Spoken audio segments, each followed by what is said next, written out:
अस्सलामुअलैकुम friends, welcome to my academy. तो friends, आज हम जावा के कंप्लीट कोर्स की सीरीज में एक और वीडियो के साथ आपकी खिदमत में हाजिर हुए हैं। आज की वीडियो में हम बेसिकली पॉलीमॉर्फिज्म की फर्स्ट टाइप देखने वाले हैं।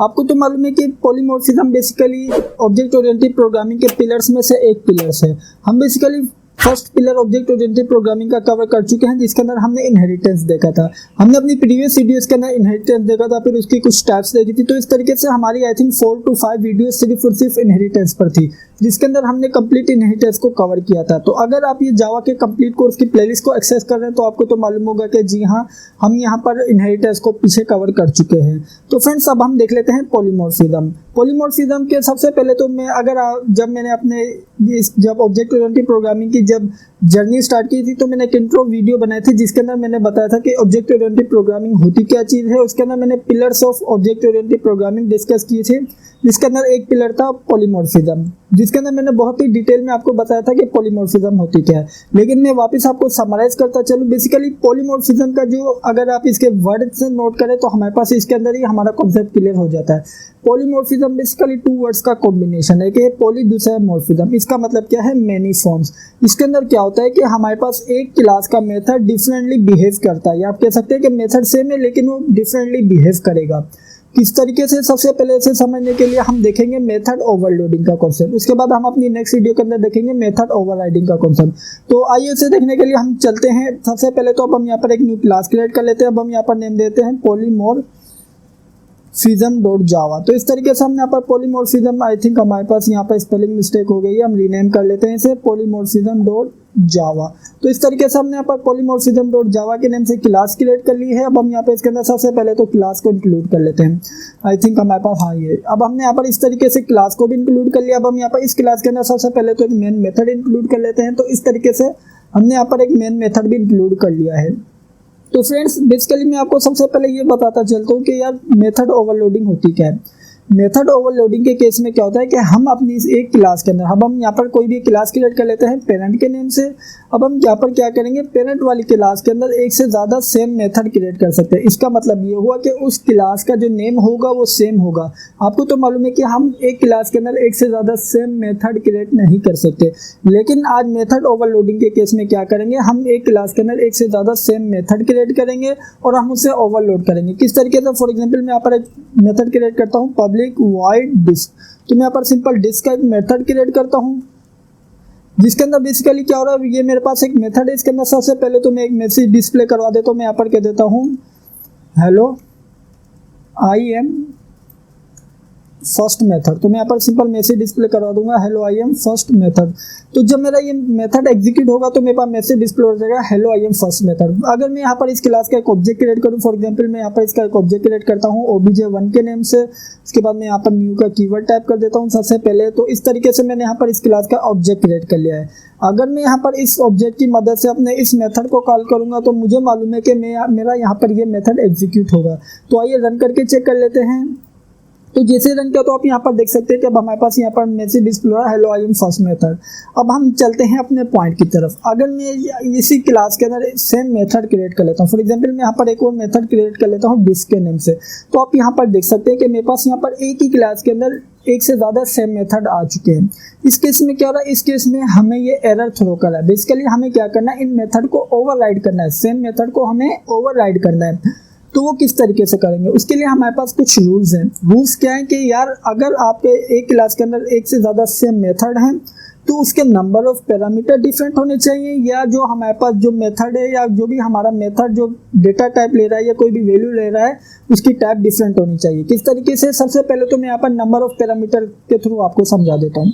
आप यहाँ पर देख सकते हैं कि हमारे पास यहाँ पर फर्स्ट मेथड क्या कर रहा है, एक भी पैरामीटर नहीं ले रहा। तो इसका मतलब क्या है, इसके 0 नंबर ऑफ पैरामीटर है। इसी तरीके से सेकंड मेथड क्या कर रहा है, सेकंड मेथड भी कुछ भी नंबर ऑफ पैरामीटर नहीं ले रहा। तो इसका मतलब ये कि यहाँ पर इसके भी 0 नंबर ऑफ पैरामीटर है। तो इस तरीके से इन दोनों मेथड के नंबर ऑफ पैरामीटर क्या है, सेम। फॉर एग्जांपल अगर मैं यहाँ पर इसके अंदर एक पैरामीटर ऐड कर देता हूँ इंट ए, तो इस केस में क्या होगा कि हमारे पास यहाँ पर इन दोनों मेथड के नंबर ऑफ पैरामीटर डिफरेंट हो चुके हैं। तो इस केस में यहाँ पर इसने हमें कोई भी एरर थ्रो नहीं किया। तो इस तरीके से हम अपने मेथड्स को ओवरराइड कर सकते हैं। अब क्वेश्चन ये राइज होता है कि यार जब मैं यहाँ पर सिंपली इस तरीके से अपने मेथड को कॉल करूंगा तो मेरा कौन सा मेथड एग्जीक्यूट होगा। तो नाउ लेट्स सी हमारे पास यहाँ पर कौन सा मेथड एग्जीक्यूट हो रहा है। तो आप यहाँ पर देख सकते हैं कि हमारे पास यहाँ पर फर्स्ट मेथड एग्जीक्यूट हो रहा है। रीजन क्या है? रीजन ये कि अब हम यहाँ पर अपने इस मेथड को कोई भी वैल्यू पास नहीं कर रहे। तो हमारे पास यहाँ पर जब हम कोई भी वैल्यू पास नहीं करेंगे तो डिटेक्ट करेगा कि यार अगर सेम नेम के मेथड है तो कौन सा मेथड है जो कि कोई भी वैल्यू नहीं ले रहा। तो हमारे पास यहाँ पर ये मेथड है जो कि कोई भी वैल्यू नहीं ले रहा, तो इस केस में हमारे पास ये मेथड एग्जीक्यूट हो जाएगा। फॉर एग्जाम्पल मैं यहाँ पर कोई भी वैल्यू पास कर देता हूँ 12। इस तरीके से मैंने यहाँ पर क्या किया, वैल्यू पास कर दी है 12। अब ये डिटेक्ट करेगा, सबसे पहले चेक करेगा कि क्या हमारे पास जो फर्स्ट मेथड है जिसका वो कोई वैल्यू ले रहा है नहीं ले रहा। उसके बाद सेकंड मेथड देखेगा, जी हाँ हमारे पास यहाँ पर सेकंड मेथड एक वैल्यू ले रहा है इंटीजर टाइप की और हम यहाँ पर इंटीजर टाइप की वैल्यू ही पास कर रहे हैं। तो इस केस में क्या होगा, इस केस में हमारे पास यहाँ पर डिटेक्ट करे कि इस मेथड को एग्जीक्यूट करेगा। फॉर एग्जाम्पल मैं यहाँ पर प्रिंटिंग करवा लेता हूँ। हम यहाँ पर कह देते हैं वैल्यू इक्वल्स टू, हमें मालूम है कि वैल्यू किस में स्टोर है, ए के अंदर। तो हमने यहाँ पर सिंपल टाइप कर दिया है ए। तो आइए अब हम यहाँ पर इसे रन कर लेते हैं।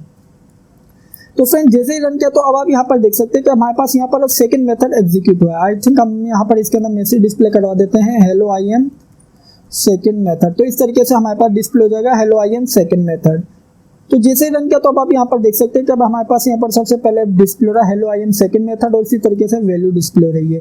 अगर फॉर एग्जांपल मैं यहाँ पर इसी मेथड को कॉपी पेस्ट करता हूँ, मैं यहाँ पर सबसे पहले इसे कॉपी करता हूँ, नीचे इसके पेस्ट कर देता हूँ। तो आप यहाँ पर देख सकते हैं कि अब इस केस में हमारे पास यहाँ पर ये एरर थ्रो कर रहा है। एरर क्यों थ्रो कर रहा है? क्योंकि यहाँ पर इन दोनों मेथड के नंबर ऑफ पैरामीटर और टाइप ऑफ पैरामीटर सेम है। अब हमें यहाँ पर क्या करना है, फॉर एग्जाम्पल मैं यहाँ पर अपने इस मेथड के अंदर एक और वैल्यू पास कर देता हूँ इंटीजर टाइप की बी।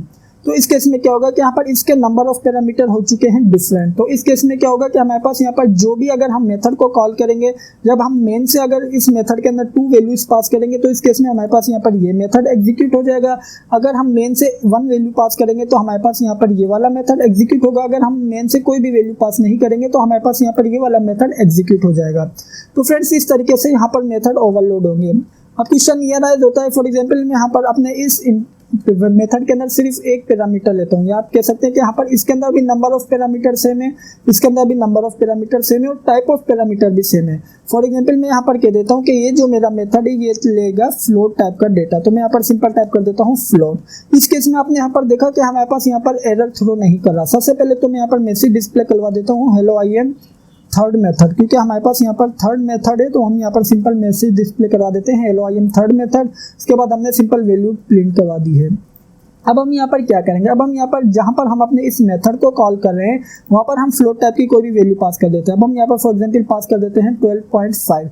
आई थिंक हमारे पास यहाँ पर ये इस तरीके से एरर थ्रो करेगा, हमें यहाँ पर F टाइप करना पड़ेगा। जी हाँ, अब हमारे पास यहाँ पर ये हमने फ्लोट वैल्यू पास कर दी है। जब हमने यहाँ पर फ्लोट वैल्यू पास की तो यहाँ पर डिटेक्ट करेगा। सबसे पहले तो क्या चेक करेगा कि यार ऐसा मेथड तलाश करेगा जिसके अंदर एक वैल्यू ले रहा हो।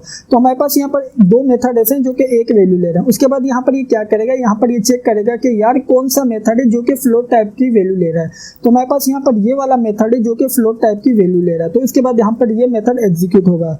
तो आइए सबसे पहले रन कर लेते हैं, चेक करते हैं कि हमारे पास यहाँ पर कौन सा मेथड एग्जीक्यूट हो रहा है। तो आप यहाँ पर देख सकते हैं कि इस केस के अंदर हमारे पास यहाँ पर थर्ड मेथड एग्जीक्यूट हो रहा है, क्योंकि हमारे पास यहाँ पर सबसे पहले मैसेज डिस्प्ले हो रहा है hello I am third method और उसके बाद हमारे पास यहाँ पर फ्लोट वैल्यू डिस्प्ले हो रही है। तो इस तरीके से हमारे पास जावा के अंदर मेथड ओवरलोडिंग का कॉन्सेप्ट वर्क करता है।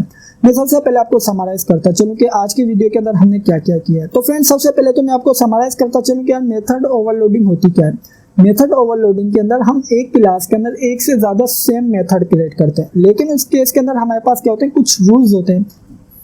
फर्स्ट रूल क्या है कि हमारे पास नंबर ऑफ पैरामीटर डिफरेंट होने चाहिए। आप यहाँ पर देख सकते हैं कि हमारे पास यहाँ पर फर्स्ट जो हमारा मेथड है उसके नंबर ऑफ पैरामीटर और सेकंड मेथड के नंबर ऑफ पैरामीटर डिफरेंट है। सेकंड रूल क्या है, सेकंड रूल ये कि टाइप ऑफ पैरामीटर भी डिफरेंट होने चाहिए। आप यहाँ पर देख सकते हैं कि इस केस में हमारे पास यहाँ पर ये दोनों मेथड एक एक पैरामीटर ले रहे हैं। हमारे पास यहाँ पर फर्स्ट रूल फॉलो नहीं हो रहा, लेकिन हमारे पास यहाँ पर सेकंड रूल फॉलो हो रहा है। सेकंड रूल में क्या है, टाइप ऑफ पैरामीटर डिफरेंट है। हमारे पास यहाँ पर जो फर्स्ट मेथड है वो इंटीजर टाइप की वैल्यू ले रहा है, सेकंड मेथड फ्लोट टाइप की वैल्यू ले रहा है।